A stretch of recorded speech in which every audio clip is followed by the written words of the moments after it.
With any luck. Here's another access point. And now, with this, we can see this new function that we picked up, help, from Sybil, and you'll notice that this costs 4 pieces of memory, which is our most expensive function thus far, and we actually do not have enough memory to use this function, not unless we remove a different function that we've installed to make room for it. So that may be something that is worth going for here. Let's see. This costs 4, and we have only 3 spots remaining, so in theory that means if we got rid of one memory's worth of abilities, we could make room for it. So that would mean the most natural fit would be to either dump Crash, which is one of our active abilities, or we dump Mask, which is currently an upgrade that we have equipped, onto our Breach to give us additional backstab damage.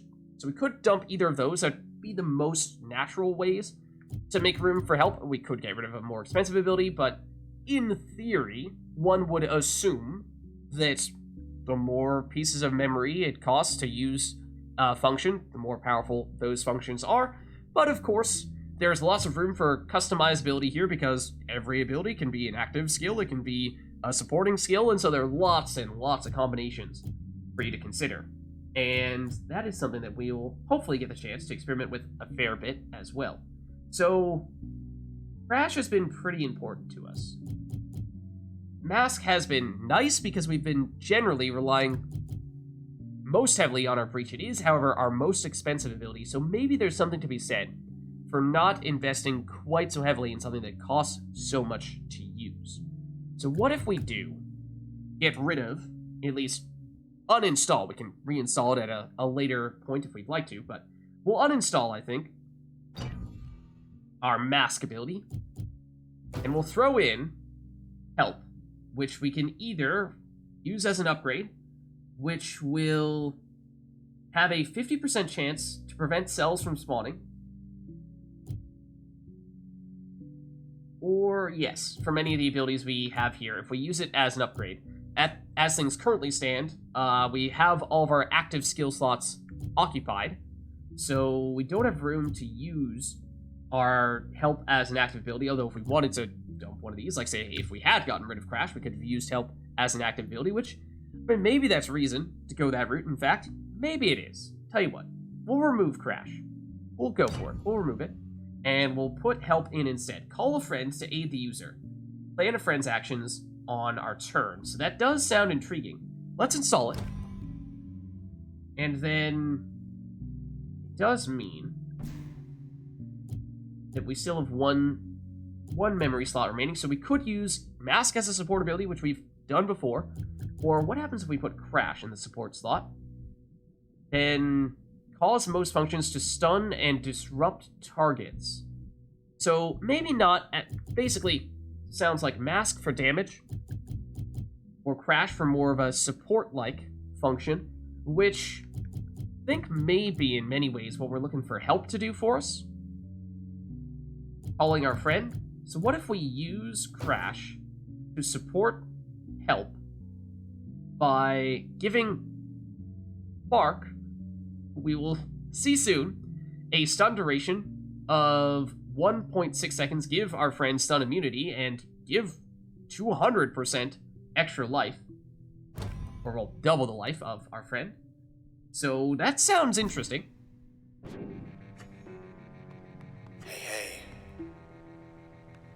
Hey. You'll be back someday.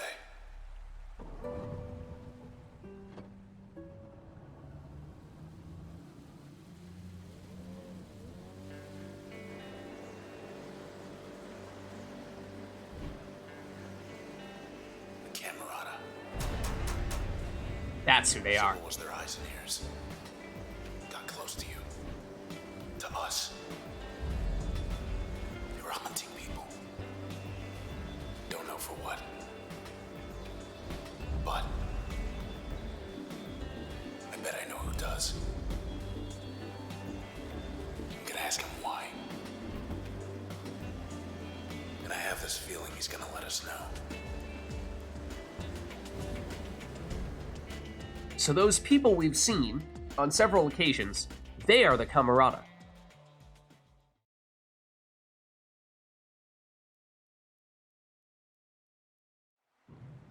Close as the river's gonna take us. Okay.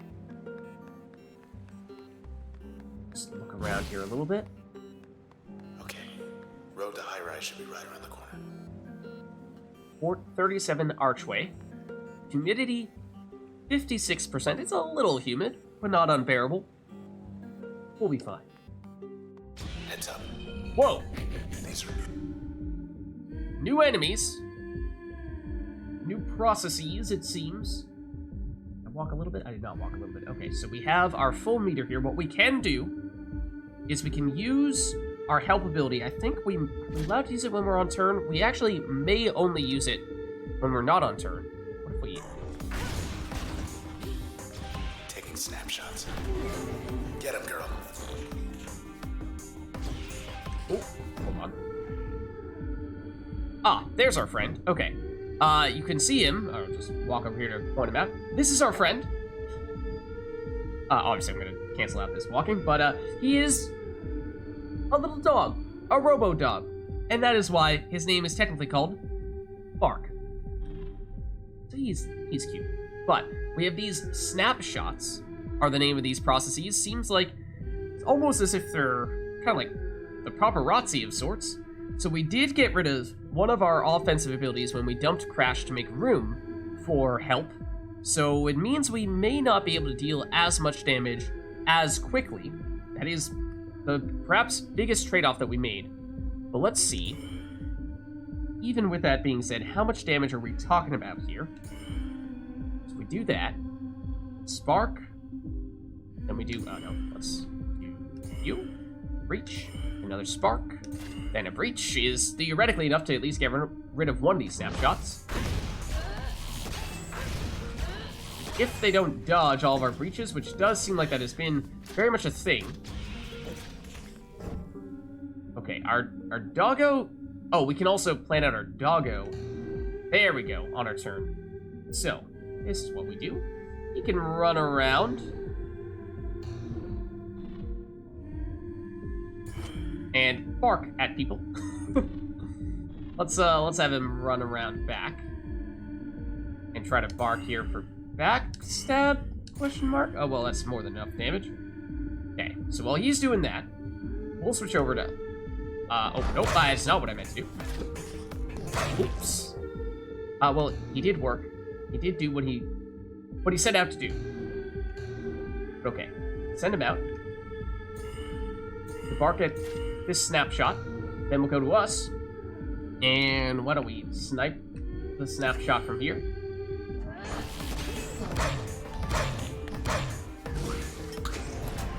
As that's all we need. Still a step ahead.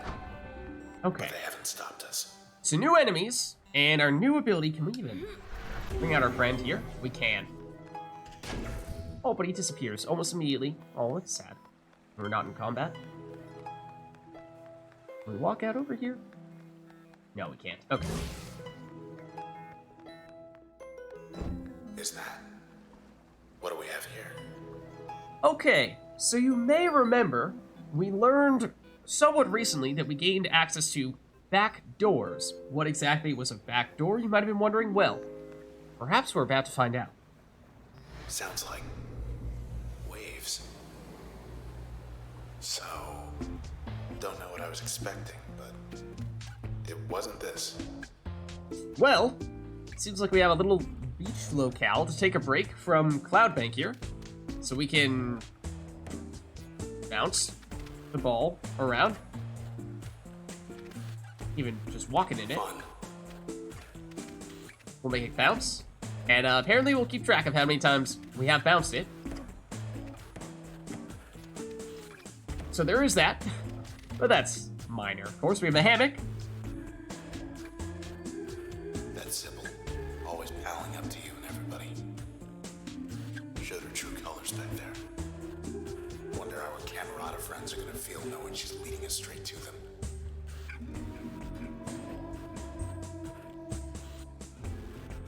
So it seems like, from what the boxer our sword, is saying that Sybil was a member of the Camerata, this group of people that we keep on seeing pictures of who apparently are behind some of this, and we heard are apparently hunting down people.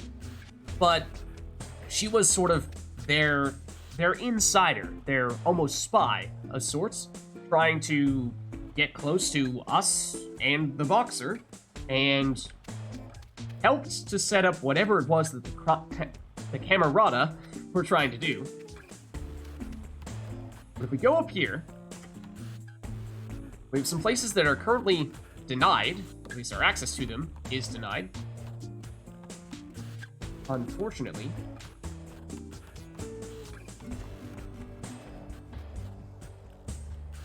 Hold on. What is this, though? You know, it's a little sparse, but this isn't half bad. It's no cloud bank, though.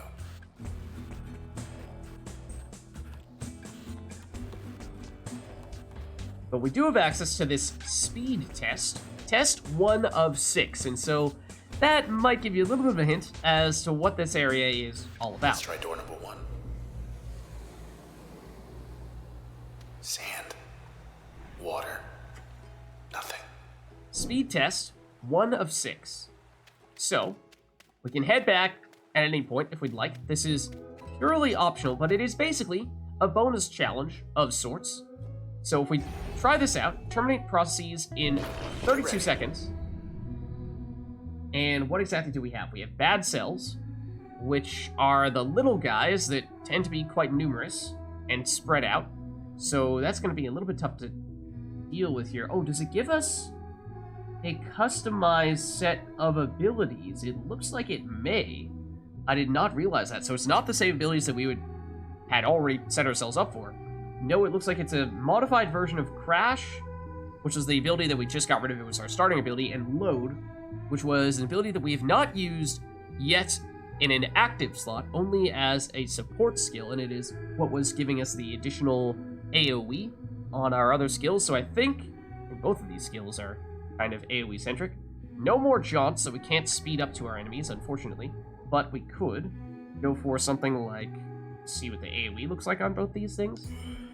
Right, do have more of a straight line to our Crash. Load as an active skill. Or rather, Bounce. More of a straight line as well. Okay. So it looks like we need to line up our kills here in that case. I'm not really sure we want to be going for the creeps first. I mean, the creeps are going to be the most dangerous, but it's not really what we're concerned about here. Theoretically, one would assume the biggest threat is just that it's going to take us some time to do all this stuff. The biggest challenge, at least. Oh, you guys didn't get hit there. That's not cool. That bottom creep took even less damage than the first creep. That's also not cool.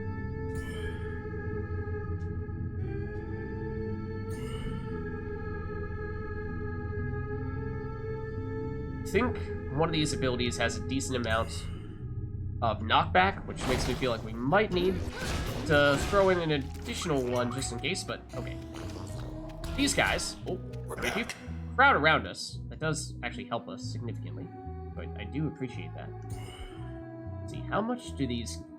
Oh, Bounce is super expensive. Okay, I did not realize that. That is definitely good to know. For that reason, perhaps we try to snipe these guys with Crash whenever possible.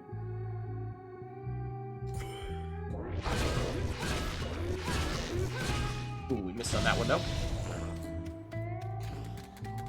Ooh. There are more enemies as well, I'm afraid. Afraid so. Now, all of our abilities seem quite expensive here. Not really sure we have that much range, even though it might look like we have that much range. I'm not sure we actually have that much range. Yeah, hold on. Bounce versus Crash. Yeah, Crash is significantly less. Okay.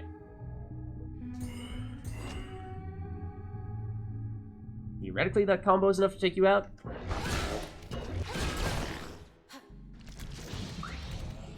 But I'm not sure we're going to finish this one successfully in our first go around here. So we are running out of time. And...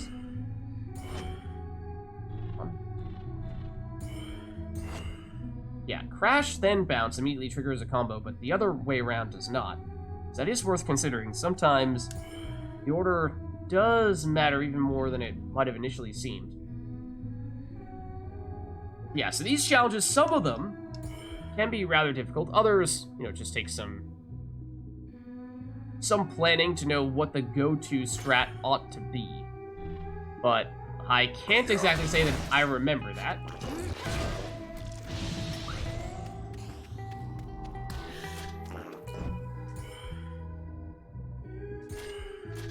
Ooh. Oh, bounce. No, don't need to do that. Go for the crash instead. It's much more efficient. Hold on, can we go a little bit further first? Just to be more certain that that's actually going to land. There we go. Just barely. Snuck in to do it. So it gives us a little bit of extra experience. It unlocks additional music as well. Now I want to know what's in door number 2. So that was the first round of the speed test. I believe it said round 1 out of 6, and so presumably that means we will find subsequent challenges of the speed variety there as well. But it is technically optional. It does give you more experience and Hello, what's this? a few unlockables as well, such as stuff on the music player, such as In Circles is the song that we just unlocked, and this, I was saying, it's the one from the Sybil fight, or at least technically the first half of the Sybil fight, the unprocessed version. I'm actually curious. Okay, yeah, it's the only song we have. Okay, gotcha.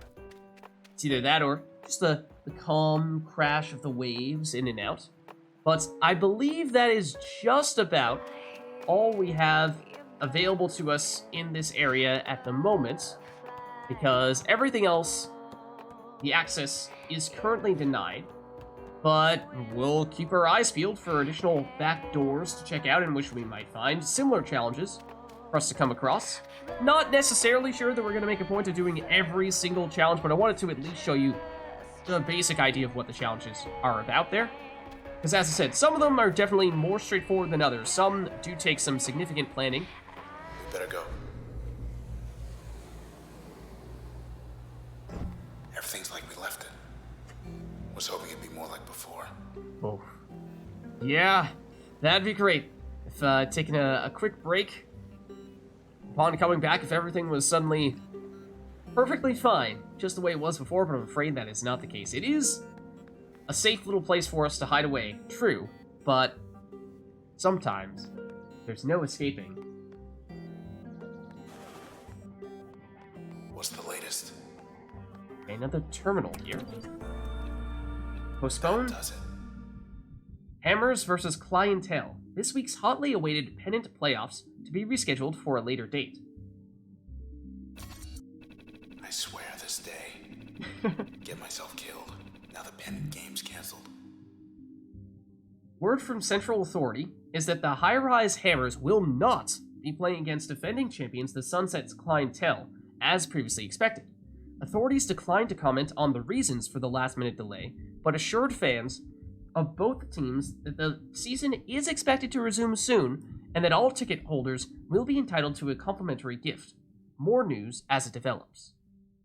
How dare you cancel the game? The game. How dare you? Hoping that'll do it for the bad news for a while.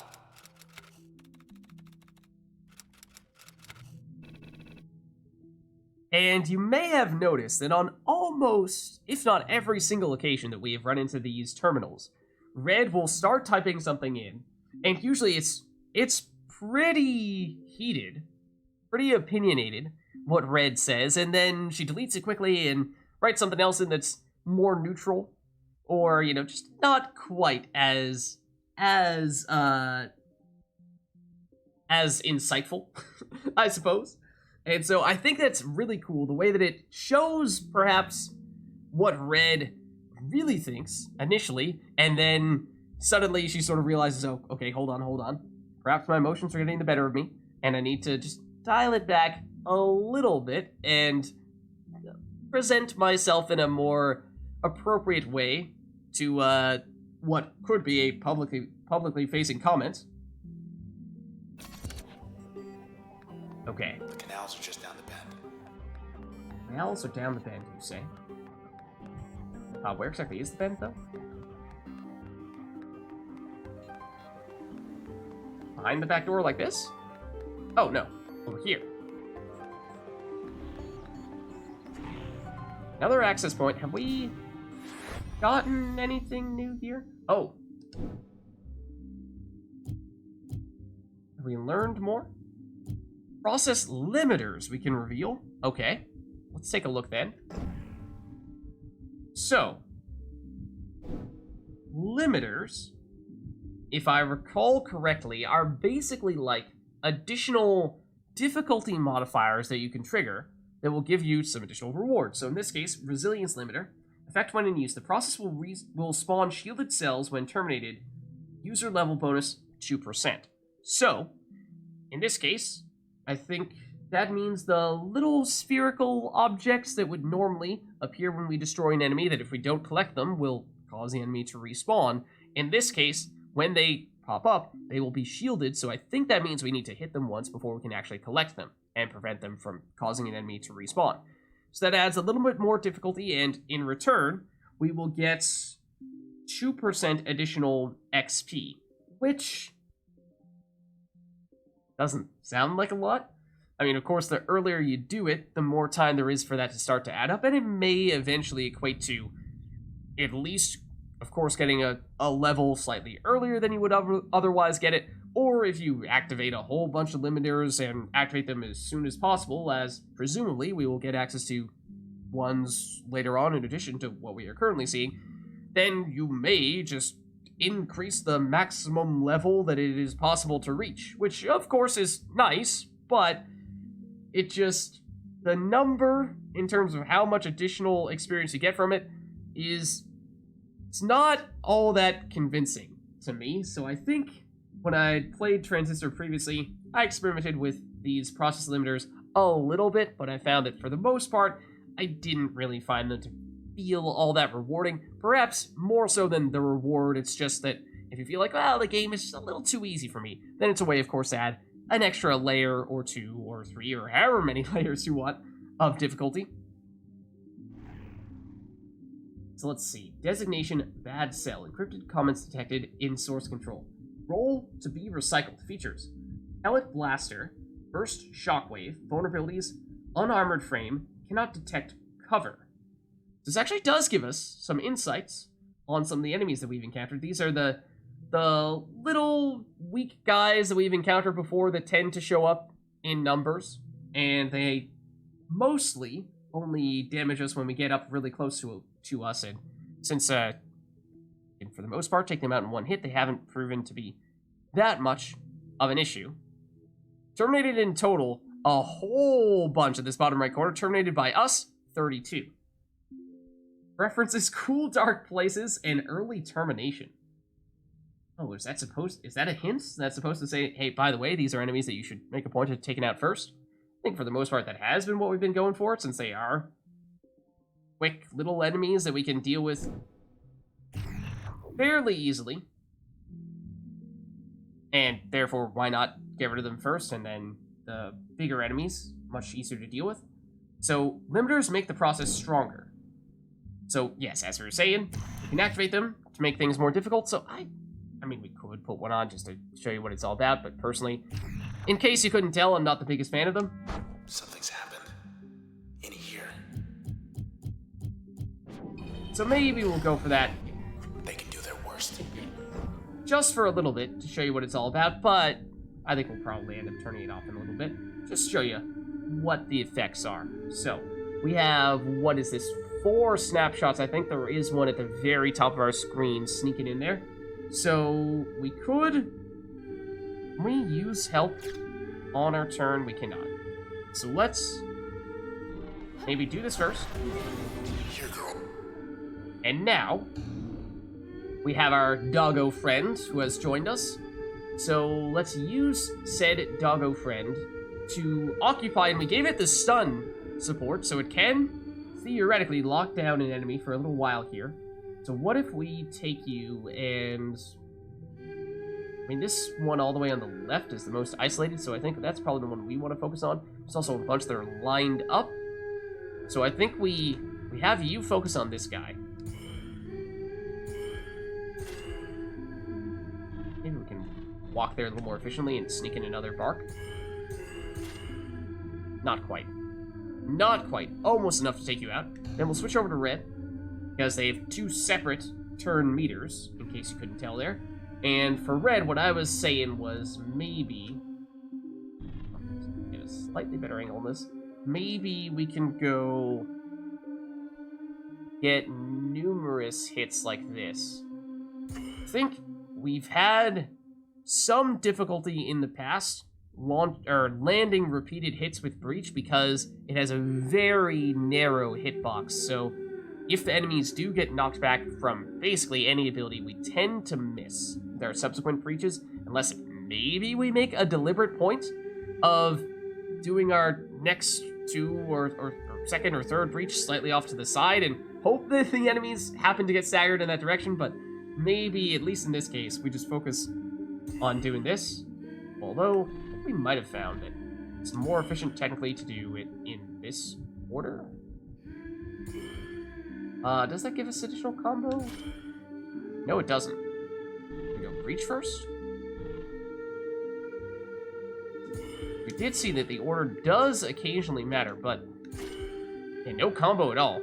So this is one of those things that we were saying before, where because we got rid of one of our active abilities, one of our ones that was dealing damage, we lost some of our burst damage potential. And combo potential at that as well. So there is one of the shielded cells.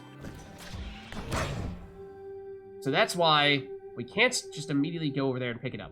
Instead, what we'll need to do is, well, damage it before we can do so. Let's see. Doggo Pal can hit this snapshot and take it out. That would be quite helpful. Then if you could, say, go up and you hit 2 enemies simultaneously with Bark? Not 100% sure about that. It kind of looks like they're both lighting up, but I can't say definitively. And I think what we do is... Reach does not have the ability to hit multiple of those 2 snapshots. We definitely want to hit the cell. We do that, and then do that, and that may be sufficient.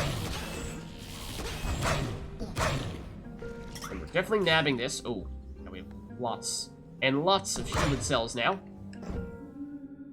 And, oh, our doggo friend, I think, has destroyed some of the cells as well. So that works well for us. It appears as though it can unleash, or not only destroy the shields, but also just collect the cells as well.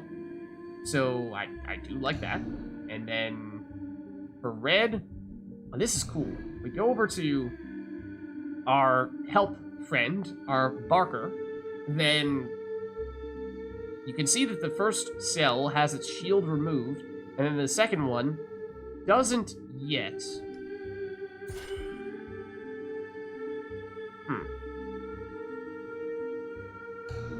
Whereas if we go back to red, we see that both cells have the shields on, because if we're trying to keep track of our time traveling here of sorts, or our time control abilities, then the Barker, the doggo, the help, has not yet gone in to destroy the shields.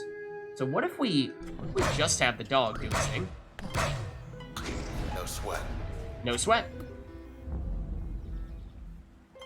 So there you see we get So let me get this 2%. straight. The Camerata, they think they can stop you with these process things. But you're just getting stronger. So the Camerata, those people who we keep on seeing the pictures of, are apparently the people behind these machines, the process, that are coming after us. What is the dog's name? I mean, it's gotta be Barker, right? I'm pretty sure, I mean, the function that the dog uses is bark. And obviously, Barker is the name of a character from another Supergiant game, so it feels fitting. So why not, right? But there you also saw, we got the additional 2% bonus XP, except that is not we get 2 additional XP every encounter. No, because that would be amazingly powerful.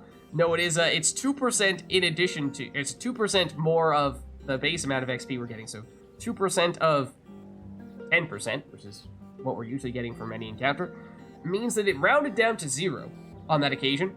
So eventually it will round up to 1, but that is why I was saying before I'm not the biggest fan of the limiters, because it just feels like they don't add up very quickly.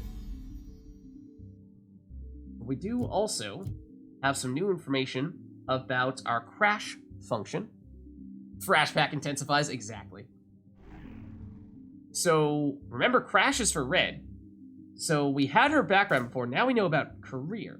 To appreciate the impact of Red's music, consider first the current state of Cloudbank's social climate and how it evolved over the past 2 decades. When an altercation finally erupted in the crowd during one of her performances, it was the first such incident in 4 years. It escalated to the point where administrators were summoned to the scene. As one of the suspects was banned from the premises, he accused Red of being an instigator and a provocateur. Red later stated it was in this moment that she fully understood the potent effect her music had on people. She decided to take certain precautions from that point, receding from the spotlight to compose new material in relative privacy. Rumors swirled. Then, once she finally re-emerged, trouble followed.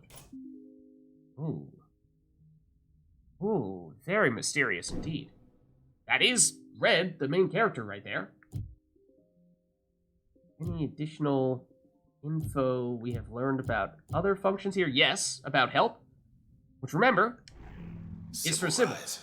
Life of the party. She was bad news from the first.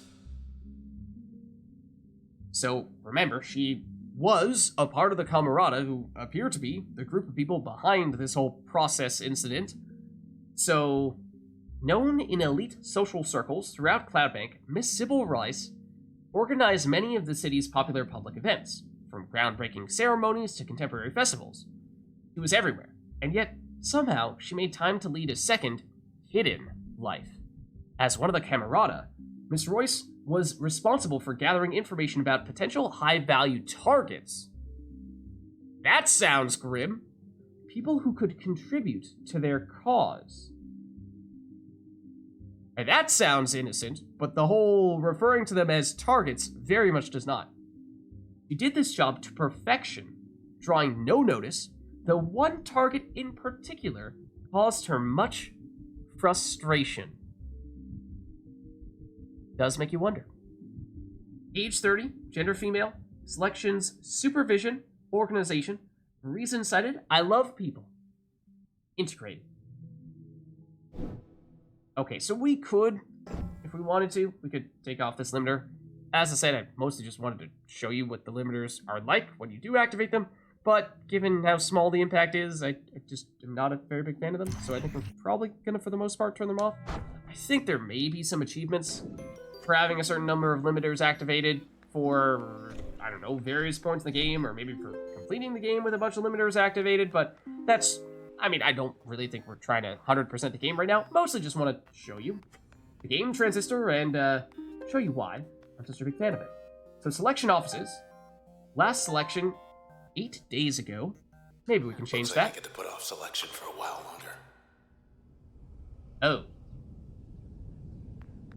I suppose so.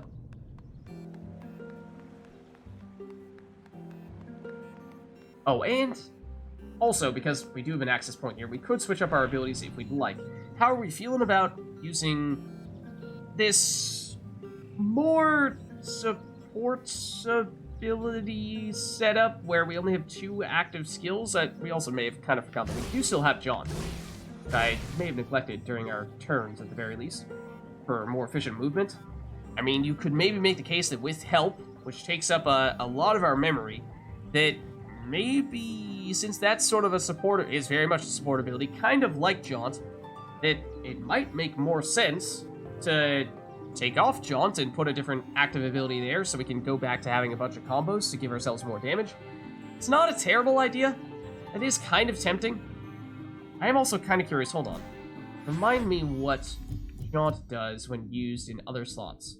Allow most functions to be used during turn recovery. Oh, that is one distinction to be made of Jaunt, is that when we are recovering from having used our turn when it's still on cooldown, then that means that usually we cannot use any additional abilities. Jaunt is one of, if not potentially the only exception, unless you use Jaunt as a support ability on something else.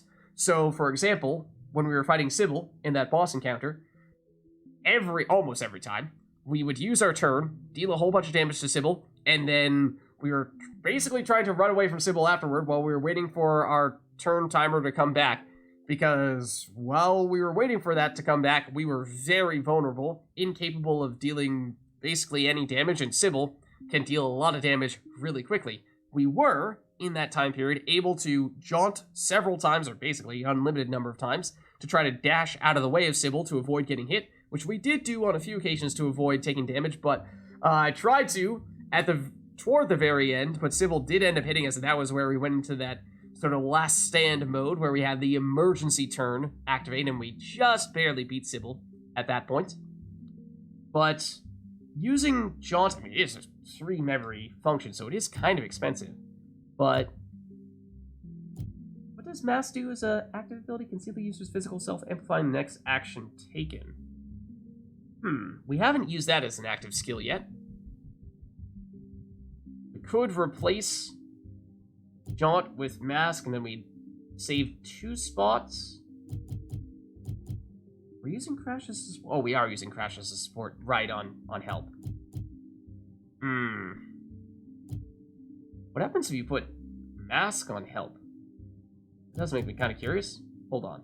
Now I'm intrigued. Now I'm very intrigued. If we put you... What does this do? Help will summon a hardy disappearing friend that deals greater backstab damage. I was at times trying to do the backstab damage with our Barker, but it seemed as though maybe it just wasn't precise enough with the positioning, but it seemed as though it wasn't triggering, but certainly with this it would. So, I don't know if that's worth going for that instead of the stun from Crash. We might still want to go with the stun from Crash. That feels like that's just a safer bet. Okay, I think we'll stick with this for now. And when we next level up, we'll hopefully have a little more flexibility with what functions we can use and in what circumstances, and active skill, passive skill, what have you. This doesn't look good.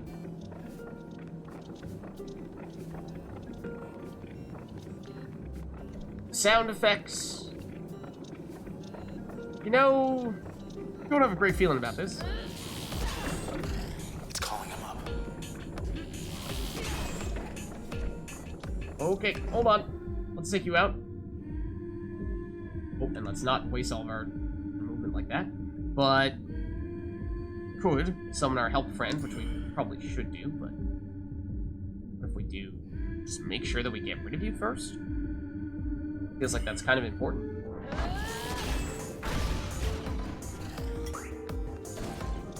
Oh. Okay, spawns left 5. Oh, okay. So if we damage this and get it down to 0, then we might be able to prevent it from spawning additional enemies, it seems. That may be what we're dealing with here. So what if we, before we do this, what if we summon our friend? Oh, oops. By that I mean, cancel you. And just summon you. Ready, Luna? Oh, Luna apparently is the name. Oh, 4 spawns left. Okay, the spawns are happening pretty quickly. So if we use Luna here, then what if we just have you be our designated attacker?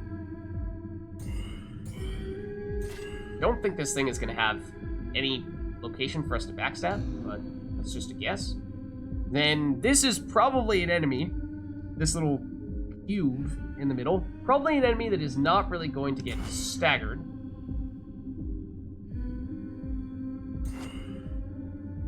It is a combo. This surprises me. Maybe because of arc?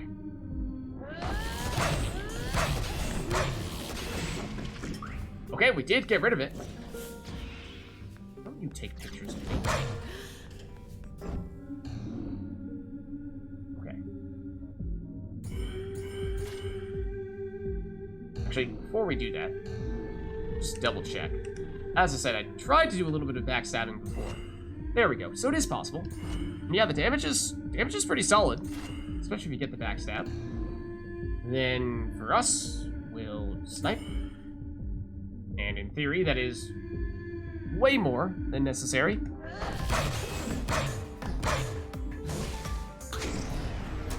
There we go. Theoretically, that's how they get here. And theoretically, one more encounter like that Better hustle. should give us another level. Visitor's Bureau. You know, I've never once seen the Visitor's Bureau open. Guess, they weren't working very hard over there. Or there just weren't enough visitors to warrant that station being stationed. High rise is dead ahead. Across the canals. Is there anything else over here? That was probably it, right? Yeah, I think so. Okay.